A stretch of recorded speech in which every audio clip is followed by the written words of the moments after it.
আগামী ২৮ জুন পঞ্চগড়ে জাতীয় ভিটামিন এ প্লাস ক্যাম্পেইনে ১,৭১,৭৯৩ জন শিশুকে একটি করে নীল ও লাল রঙের ভিটামিন এ ক্যাপসুল খাওয়ানো হবে।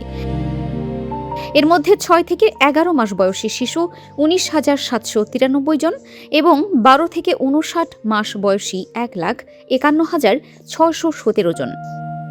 বুধবার বিকেলে পঞ্চগড় সিভিল সার্জন কার্যালয়ের সম্মেলন কক্ষে জনস্বাস্থ্য পুষ্টি প্রতিষ্ঠানের আয়োজিত সাংবাদিক অবহিতকরণ ও সংবাদ সম্মেলনে এসব তথ্য জানান civil surgeon doctor Mizanur Rahman. এ সময় তিনি বলেন, জেলার ১,০৭৭টি কেন্দ্রে স্বাস্থ্যকর্মীর পাশাপাশি ২ জন করে মোট ২,১৫৪ জন স্বেচ্ছাসেবক থাকবেন। এছাড়া ভিটামিন এ প্লাস ক্যাম্পেইনে কোনো অসুস্থ শিশুকে ভিটামিন এ খাওয়ানো হবে না, তবে কান্নারত কোনো বাচ্চাকে জোর করে ভিটামিন এ না খাওয়ানোর আহ্বান জানানো হয়। এ সময় পাওয়ার পয়েন্ট প্রেজেন্টেশন করেন পঞ্চগড় সিভিল সার্জন কার্যালয়ের চিকিৎসক জান্নাতুল ফেরদৌস নিতু। সাংবাদিক অবহিতকরণ ও সংবাদ সম্মেলনে জেলায় কর্মরত বিভিন্ন গণমাধ্যমের সাংবাদিকেরা উপস্থিত ছিলেন।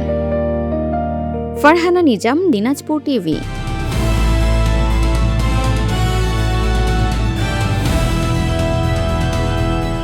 দিনাজপুর টিভি মানুষের জীবনের কথা বলে।